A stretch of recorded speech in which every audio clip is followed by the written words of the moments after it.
Shalom, my friends. Today we are going to dismantle one of the biggest lies ever told about wealth. The lie is that you must do something to get rich. The lie is that you must chase money. The lie is that wealth is a prize you win at the end of a long and arduous race. But the truth, the ancient, timeless, spiritual truth, is that money does not follow what you do. Money follows who you are. Wealth is not a prize to be won. It is a mirror that reflects your identity back to you. And today, I am going to show you how to change your identity so that wealth has no choice but to follow you for the rest of your life. But first, I need you to make a declaration of power. I want you to go to the comments right now and write, "I am the source." This is not arrogance. This is truth. This is you reclaiming your power as a co-creator with God. This is you declaring that you are the source of your reality, not a victim of it. Write, "I am the source" now. Now listen. Our mission here is to build an army of 50,000 souls who understand the spiritual physics of reality. If you are ready to be a part of this army of spiritual warriors, subscribe to this channel now. It is your commitment to a life of power, not a life of passivity. And if you are serious about transforming your financial reality, I have something special for you. For a limited time, I am opening the doors to the Torah Millionaire Business School for just $299. This is closing soon. In this course, I unveil the full Torah wealth system, the same 3,000-year-old Jewish money laws that built dynasties, protected families, and created unstoppable prosperity. The link is in the comments. All right, let's get to the heart of the matter. The common enemy we are all fighting is what I call the identity gap. It is the chasm between who you are pretending to be and who you truly are. It is the exhausting, soul-crushing effort of trying to act rich when you feel poor, of trying to act confident when you feel insecure, of trying to act worthy when you feel worthless. This is the essence of imposter syndrome, and it is a spiritual disease that is keeping you broke, tired, and miserable. The hidden mechanism here is that the universe does not respond to your act. It responds to your essence. It responds to your true identity. You can wear the fancy suit. You can drive the expensive car. You can use the big words. But if, on the inside, you feel like a fraud, the universe will conspire to expose you. It will send you clients who don't pay. It will send you deals that fall through. It will send you opportunities that evaporate into thin air. Why? Because the universe is a perfect mirror. It can only reflect back to you the truth of who you are. The cost of this identity gap is everything. It is the constant anxiety of being found out.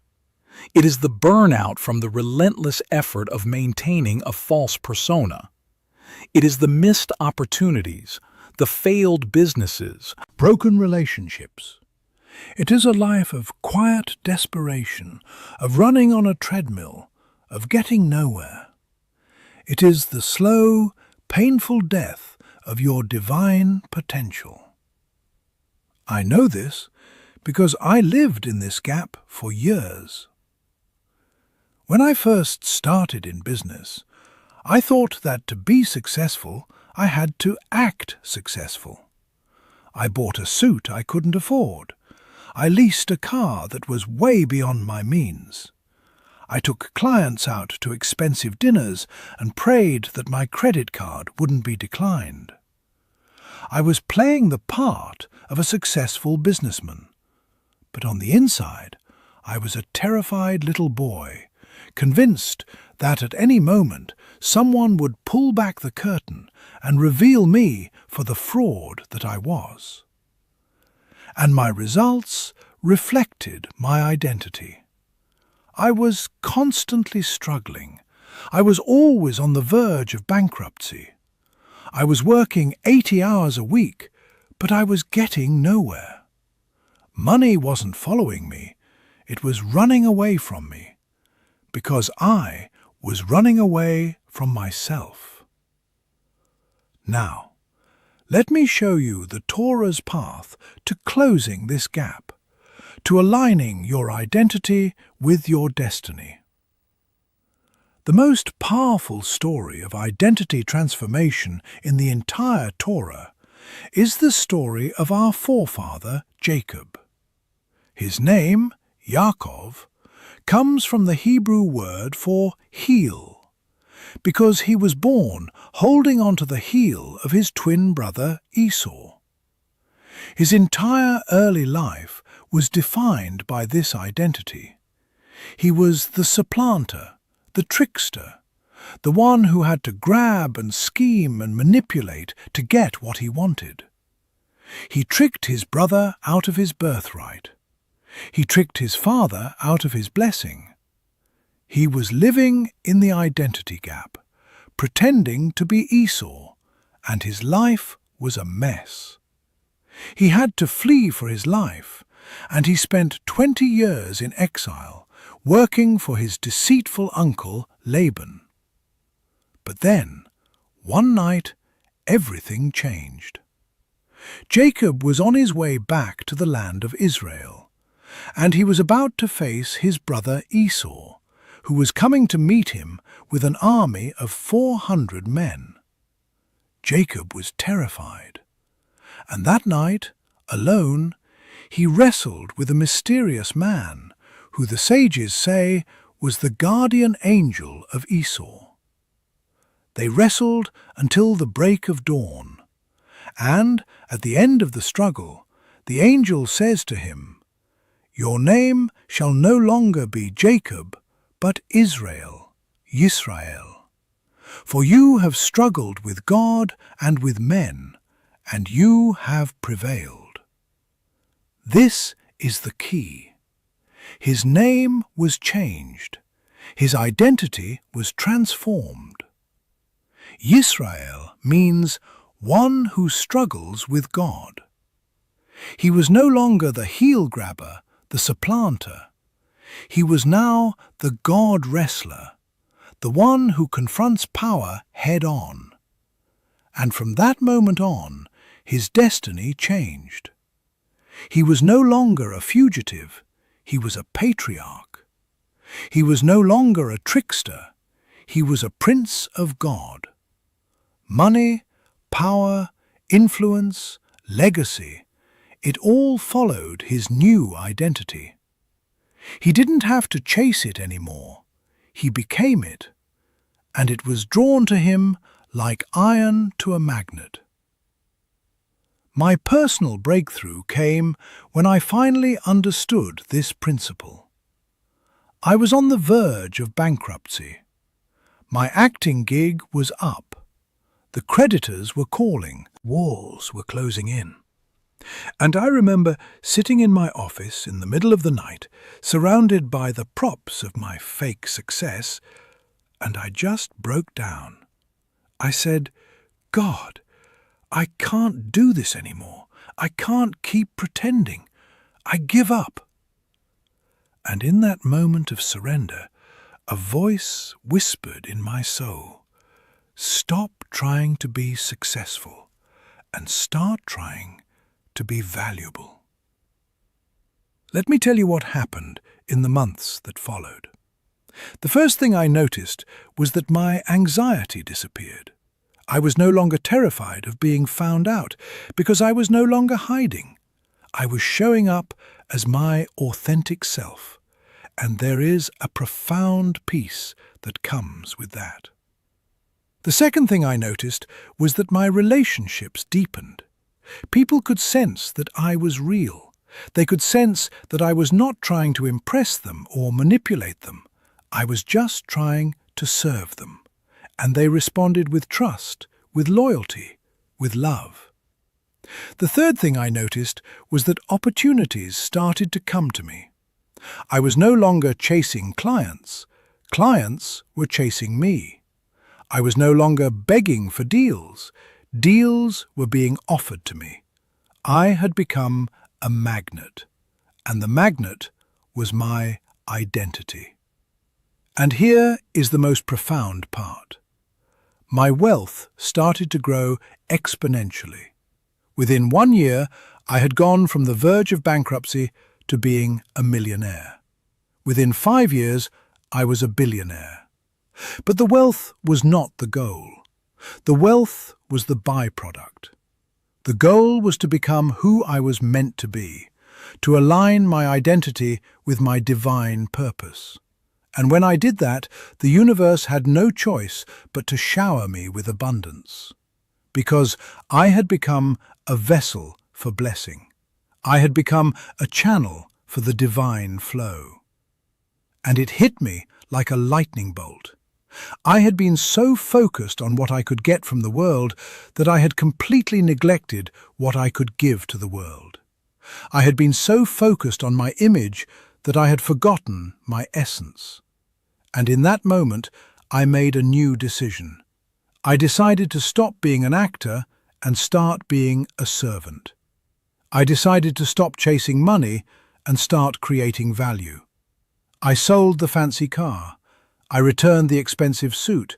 I moved into a smaller office, and I took all the energy I had been using to maintain my false identity, and I poured it into becoming the most valuable advisor my clients had ever seen. I worked harder. I studied more. I cared more. I gave more. I became a person of value. And a funny thing happened. Money started to follow me.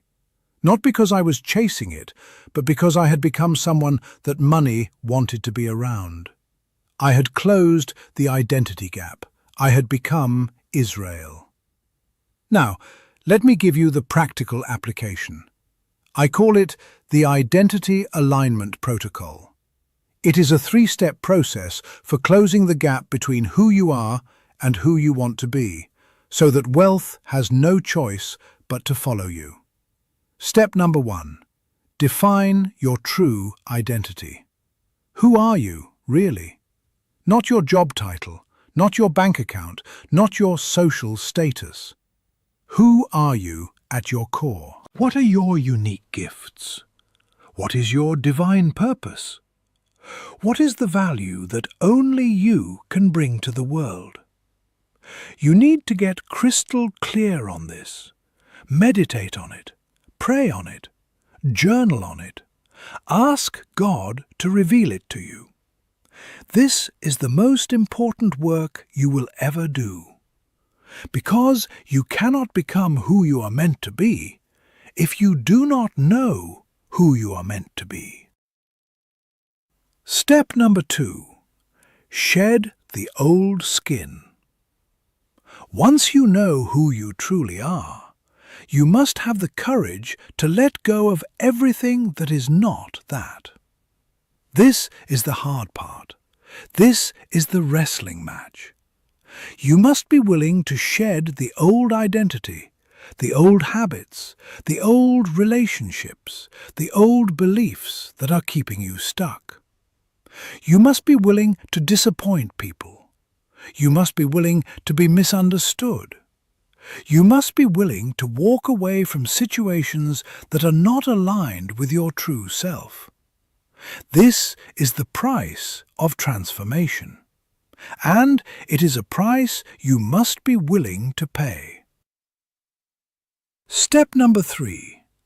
Live the new identity. This is where the magic happens. You start to act not from a place of pretense, but from a place of authenticity. You start to make decisions not based on what will make you look good, but based on what is aligned with your true self.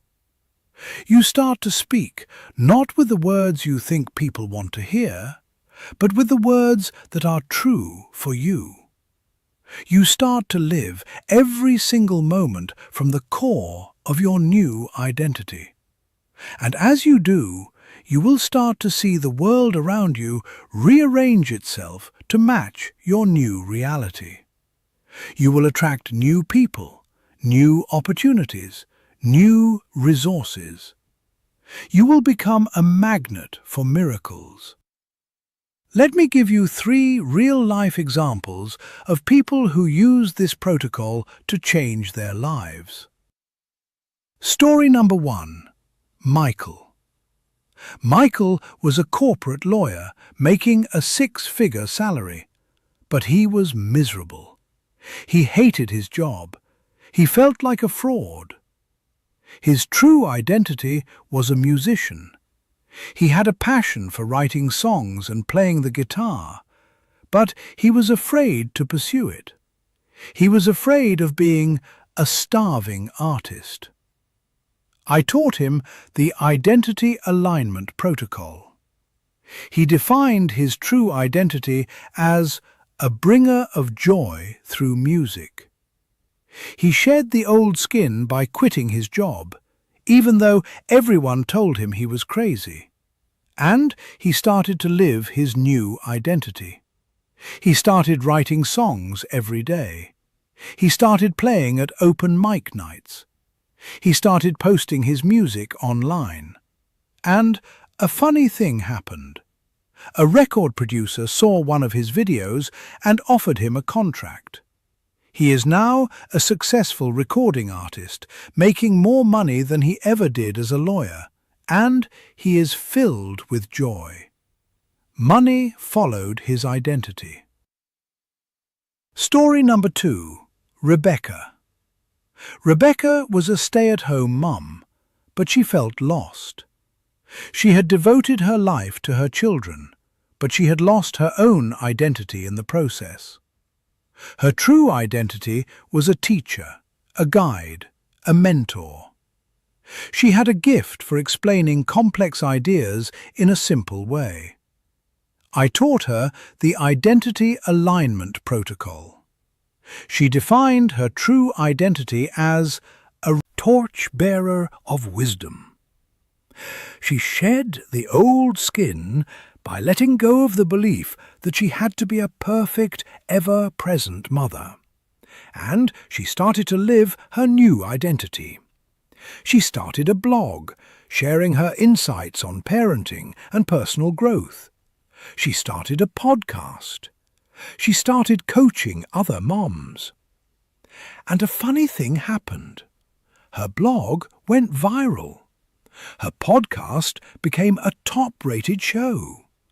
She became a sought-after speaker and coach. She is now a multi-millionaire, and she has a deeper, more authentic relationship with her children than ever before. Money followed her identity. Story number 3. Daniel. Daniel was a construction worker living paycheck to paycheck. He was a hard worker, but he felt stuck. His true identity was an entrepreneur, a builder, a creator. He had a vision for a new kind of construction company, one that was focused on sustainability and community. But he was afraid to take the risk. He was afraid of losing the security of his job. I taught him the identity alignment protocol. He defined his true identity as a builder of a better world. He shed the old skin by overcoming his fear of failure. And he started to live his new identity. He started by taking on small side projects.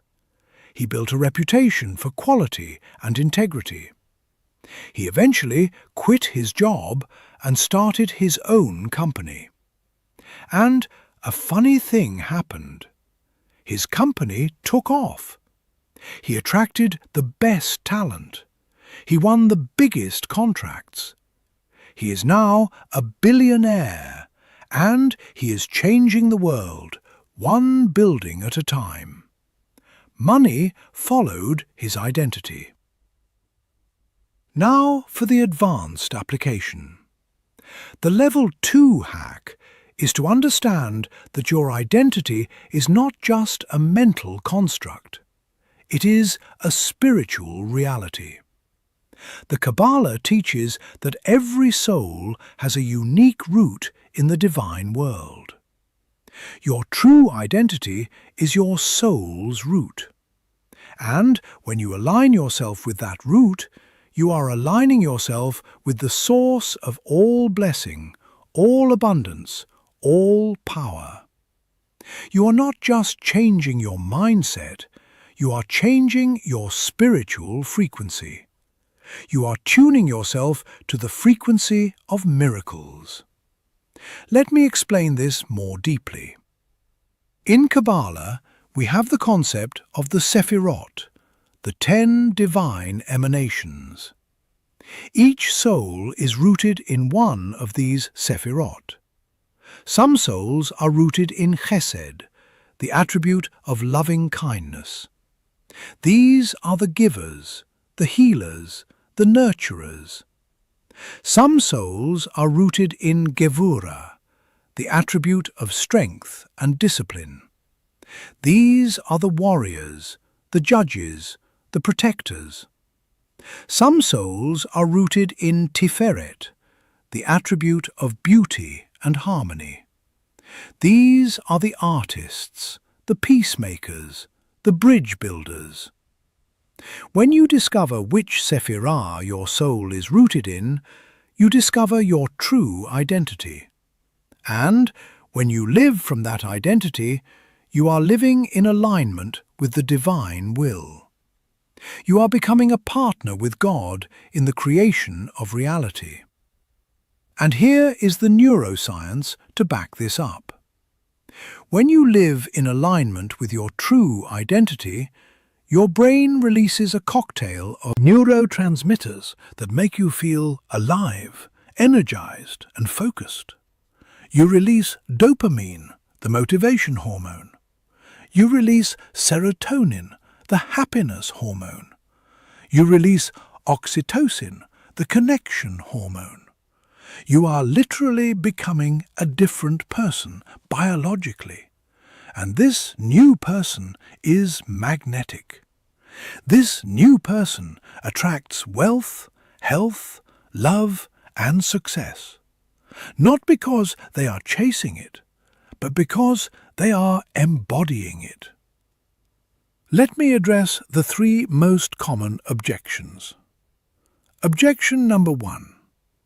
Rabbi, I don't know what my true identity is.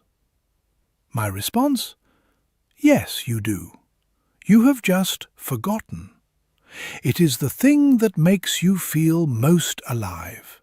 It is the thing that you would do for free. It is the thing that you can't not do. And if you still don't know, then your first step is to ask. Ask God every single day, who am I? What is my purpose? What is my gift? And then listen. The answer will come. Objection number 2.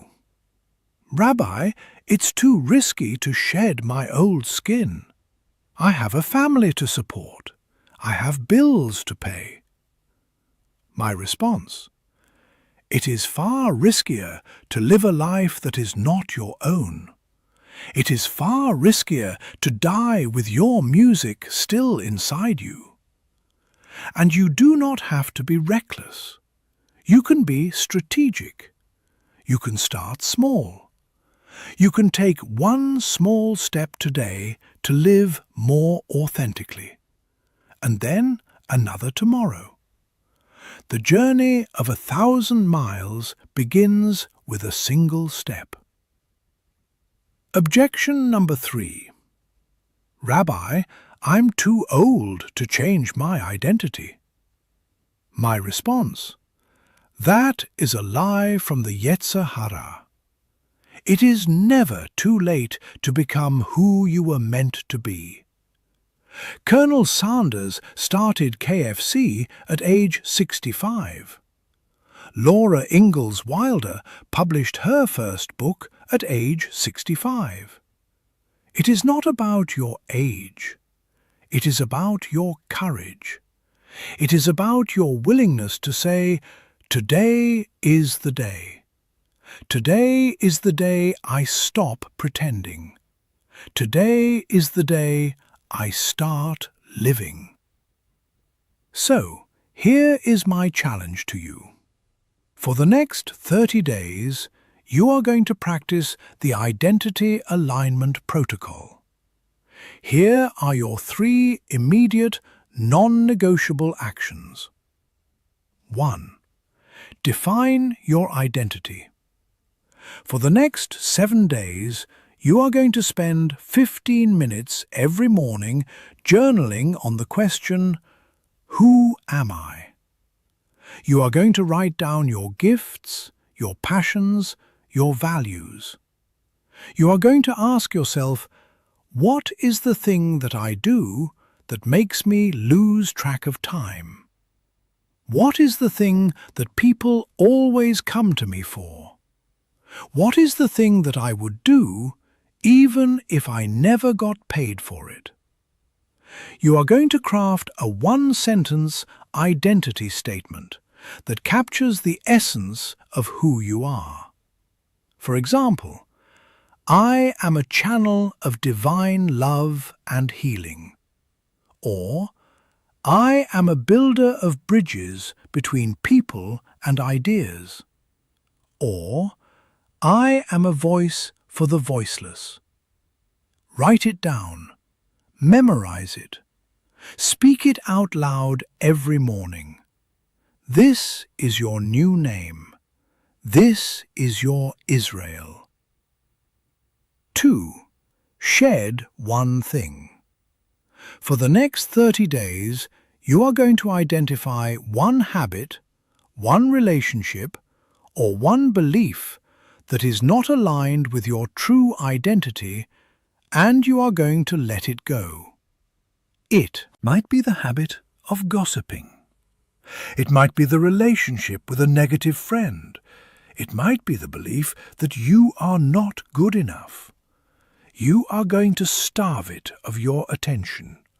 You are going to replace it with a new habit, a new relationship, or a new belief that is aligned with your true self. And here is the key.